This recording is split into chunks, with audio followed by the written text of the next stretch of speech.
বাদামিটা দেন তখন আপনাকে বাদামিটা অপর প্রান্তে 1 নম্বর পিনে চলে আসতে হবে। অর্থাৎ আপনি এদিকে যখন কেবলগুলো ঢুকাবেন ওই প্রান্তে কেবলের জ্যাকেটটাকে শুধু উল্টিয়ে দেবেন, তাহলে অটোমেটিকলি সেটা রোল ওভার হয়ে যাবে। এই জন্য আপনাকে কেবল উল্টাতে হবে না, আপনি কেবলটাকে স্ট্রেট বা স্ট্যান্ডার্ড ফর্মুলাতে আপনি ধরে রাখবেন। এক সাইডে আপনি জ্যাকেটটাকে যেভাবে ঢুকাবেন ঠিক তার অপর প্রান্তে তার উল্টোভাবে ধরবেন, উল্টোভাবে ঢুকিয়ে দেবেন।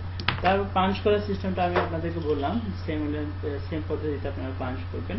আর রোলব্যাক কেবলটি সাধারণত স্পেশাল কিছু রাউটার, সিসকো রাউটার বা অন্যান্য যে কোনো সমস্ত রাউটার আছে বা ডিভাইস, স্পেশাল ডিভাইসে আমরা ওয়্যারলেস ইকুইপমেন্টে বা অন্যান্য সিস্টেমে, কর্পোরেট লেভেলের সিস্টেমে আমরা ইউজ করে থাকি এই রোল ওভার। তো আপনাদেরকে আরো কিছু কেবলিং আমি আজকে দেখাবো, সেটি হচ্ছে টেলিফোন ওয়্যারিং। টেলিফোন ওয়্যারিংটা ডিফারেন্ট। পার্থক্য হচ্ছে টেলিফোন ওয়্যারিং এর ভিতরে শুধুমাত্র টেলিফোন ওয়্যারের জন্য আমরা 2টো পিনের কাজ করে থাকি, 2টো কেবলের, কিন্তু আমরা 4টা কেবলও নিতে পারি অথবা 2টো কেবলও নিতে পারি, এটি কাজ করবে। তো বেটার হচ্ছে 4টি কেবল আমরা ইউজ করব, 4টি কেবলের পিন, যেহেতু পিনের ভিতরে ওটা 4টা পিন, আপনি জ্যাকেটের ভিতরে 4টা পিন কেবলিং দেওয়া থাকে। কোনো কোনো জ্যাকেট আপনি 2টো পিনেরও পেতে পারেন, কোনো সমস্যা নেই। তবে আপনাকে খেয়াল রাখতে হবে মাঝখানে 2টোই কাজ করে, বাকি দুপাশে 2টো কাজ করে না। তো মধ্যে 2 পিনটা আপনাকে অবশ্যই ভালোভাবে কানেক্ট করতে হবে, অপর প্রান্তেও যেন সেম টু সেম হয়। এই জিনিসটা আপনার, এই ফর্মুলাটা আপনাকে খেয়াল রাখতে হবে। এই কেবলিং করে আপনি ডায়াল আপ অথবা আপনি এডিএসএল এ যখন জ্যাকেটটা লাগাবেন অথবা এই সমস্ত ক্ষেত্রে আমরা এই কেবলটা বেশিরভাগ করে থাকি নর্মাল টেলিফোন ওয়্যারিংটা।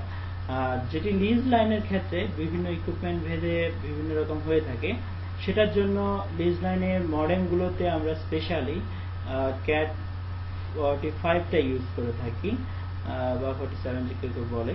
তো এই ক্যাট 45 কেবলিংটা এক প্রান্তে আপনাকে ক্যাট 45 হতে হবে, খেয়াল রাখবেন। জ্যাকটা অবশ্যই স্ট্যান্ডার্ড ফর্মুলাতে, নট ক্রস, যেটা অবশ্যই স্ট্যান্ডার্ডের এক প্রান্তে যেভাবে আপনি স্ট্যান্ডার্ড বা স্ট্রেট কেবল করে থাকেন ঠিক সেই রকম হতে হবে। ঠিক অপর প্রান্তে আপনি কি করবেন, তার বাকি 6টা পিনের কোনো প্রয়োজন হয় না, সেগুলো আপনি কেটে দিতে পারেন। এখানে কাটা আপনারা দেখতে পাচ্ছেন। এটাতে শুধুমাত্র 2টো কেবল ইউজ হয়। অর্থাৎ কোন 2টো কেবল ইউজ করে সেটা আমি বলি। আপনাদেরকে খেয়াল রাখতে হবে যে আপনি যদি এখানে স্ট্যান্ডার্ড ফর্মুলাটা ইউজ করেন, মেইন বিষয় হচ্ছে আপনি কেবলিং যেটাই ইউজ করেন না কেন 5 এবং 6 নাম্বার কেবল, 4 এবং 6 নাম্বার, 4 এবং 5 নাম্বার, এই কেবলটা যেন অবশ্যই অপর প্রান্তে আপনি আলাদা করেন। অর্থাৎ 4 এবং 5 নাম্বার কেবলটাই ইউজ করা হয় স্পেশালি লিজ লাইনের মডেমের কনফিগারেশনের জন্য। তো 4 এবং 5 নাম্বার কেবলটা হচ্ছে ব্লু এবং হোয়াইট ব্লু স্ট্যান্ডার্ড কেবলিং এর জন্য। তো 4 এবং 5 নাম্বার কেবলটা আমরা আলাদা করে নেব। এখানে আপনি স্ট্যান্ডার্ডের যে কোনো কালার ইউজ করেন না কেন আপনাকে খেয়াল রাখতে হবে অপর প্রান্তের জন্য 4 এবং 5 নাম্বার কেবল আমি আলাদা করে নিই, অন্যথায় আপনার লিজ লাইনেরটি সচল হবে না। এটা এই জন্য ইউজ করা হয় ক্যাট 6, কারণ লিজ লাইনের মডেমগুলো যে সমস্ত আমরা এনটিইউ বা এসটিইউ বা জোন টাইপের যে সমস্ত মডেম আছে সেগুলোতে টেলিফোনের জ্যাক অর্থাৎ J11 জ্যাক আপনারা ইউজ করতে পারবেন না, সেগুলো কাজ করবে না। সেটার জন্য অবশ্যই RJ45 জ্যাক ইউজ করতে হবে। তো RJ45 কেবলের জ্যাকে 8টা পিন থাকে, সেক্ষেত্রে 8টা পিনের 6টা কেবল আমরা ইউজলেস, সেটা আলাদা বাদ দিয়ে 2টো কেবল আপনারা ইউজ করতে হবে। খেয়াল রাখবেন যে RJ11 আপনি জ্যাকেট ইউজ করতে পারবেন না লিজ লাইনের মডেমে, এটি হচ্ছে বিশেষত্ব। তো প্রিয় দর্শক, আজকে আমি যে সমস্ত কেবলিং নিয়ে আলোচনা করলাম, আশা রাখছি আপনাদের সবগুলো কেবলিং কিভাবে করতে হয় ধারাবাহিকভাবে জানতে পারলেন, এবং এটি আপনাদের জীবনে প্রতিটি নেটওয়ার্কিং এর ক্ষেত্রে সেম ফর্মুলা। নর্মাল ল্যান বলেন, ওয়ান বলেন বা ওয়াই বলেন, ওয়ান বলেন, নেটওয়ার্ক যেটা আমরা বলি ম্যান, সে সর্বক্ষেত্রেই বলেন, কর্পোরেট লেভেলে বলেন বা হোম বা অফিস, যে কোনো ক্ষেত্রেই আমরা এই ক্যাবলিং এর ফর্মুলাটাতেই আমরা ক্যাবল করে থাকি।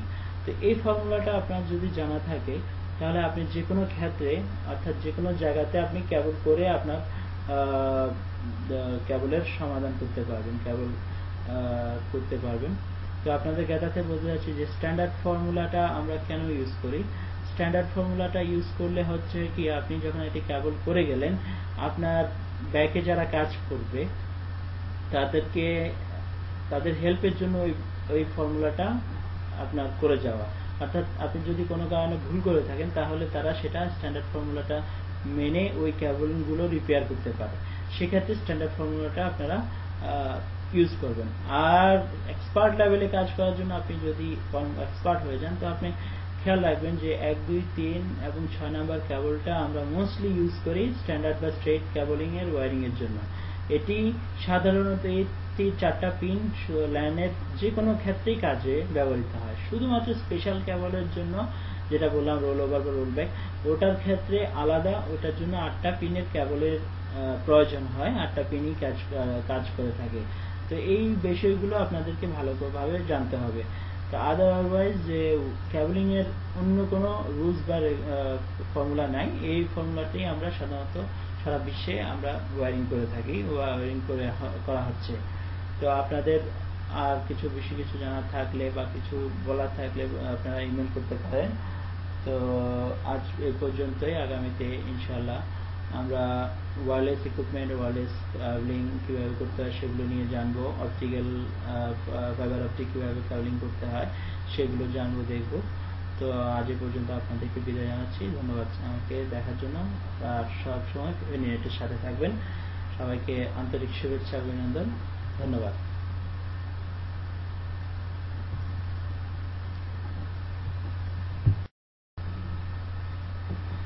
ফেরিনেটের পক্ষ থেকে সবাইকে আন্তরিক শুভেচ্ছা, অভিনন্দন। আশা রাখছি আপনারা ভালো আছেন।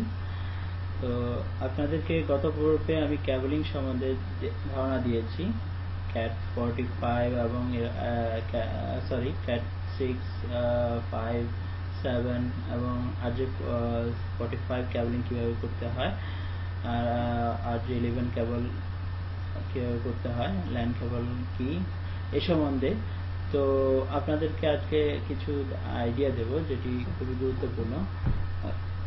যখন আপনি কেবলিং করে ফেলবেন তা আপনাকে জানতে হবে এথারনেট কেবল বা ল্যান কেবলটি বা ল্যান কার্ডটি সচল আছে কিনা এবং সেটি কিভাবে সচল হয়। তো আপনাদেরকে একটি বিষয় জানিয়ে দিতে যাচ্ছি যে সিস্টেম ইন্ডিভিজুয়ালি কোনো কাজ করতে পারে না। তাকে সিস্টেমকে সচল করতে হলে একজন, যেমন আপনি কোনো একটি ডিভাইসকে সচল করতে হলে আপনাকে সেটি চালাতে হবে, সেই রকম সেম টু সেম নেটওয়ার্কটাকে সচল করতে হলে কিছু প্রয়োজনীয় পদক্ষেপ নিতে হয়। সেই পদক্ষেপগুলো কি সেটি আমরা আজকে বলবো। তো প্রথমে যেটা বলতে যাচ্ছি যে আপনি নেটওয়ার্ক কার্ডটি যখন সচল বা ড্রাইভার ইনস্টল করা হয় তখন সেটিকে সচল করার জন্য কিছু আইপি দিতে হয়, মানে একটা স্ট্যান্ডার্ড ফর্মুলাতে একটা আইপি দিতে হয়। আইপি এমন একটি আইপি হচ্ছে ইন্টারনেট প্রোটোকল, অর্থাৎ আইপি দিয়ে একটি নেটওয়ার্ক কার্ড সচল হয়।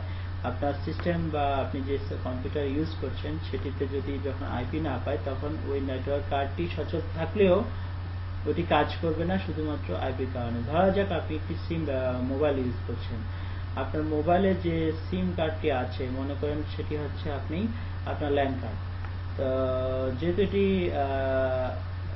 একটি কার্ড, সিম কার্ড, তো এই সিম কার্ডটিতে যদি কোনো নাম্বার না থাকে, অর্থাৎ নাম্বার রেজিস্টার করা না থাকে ফ্রম দ্য মোবাইল অপারেটর, অর্থাৎ মোবাইল অপারেটর যদি ওই সিমের যে রেজিস্টার করা নাম্বারটি সেট না থাকে তখন আপনার নেটওয়ার্ক শো করে না, আপনি দেখবেন। অর্থাৎ যদি কোনো কারণে আপনার সিম কার্ডটি যদি অচল থাকে তখন আপনার মোবাইলের নেটওয়ার্কটি শো করে না। তার মানে same to same on the network, computer network, আপনার নেটওয়ার্ক প্রোটোকলে যখন আইপি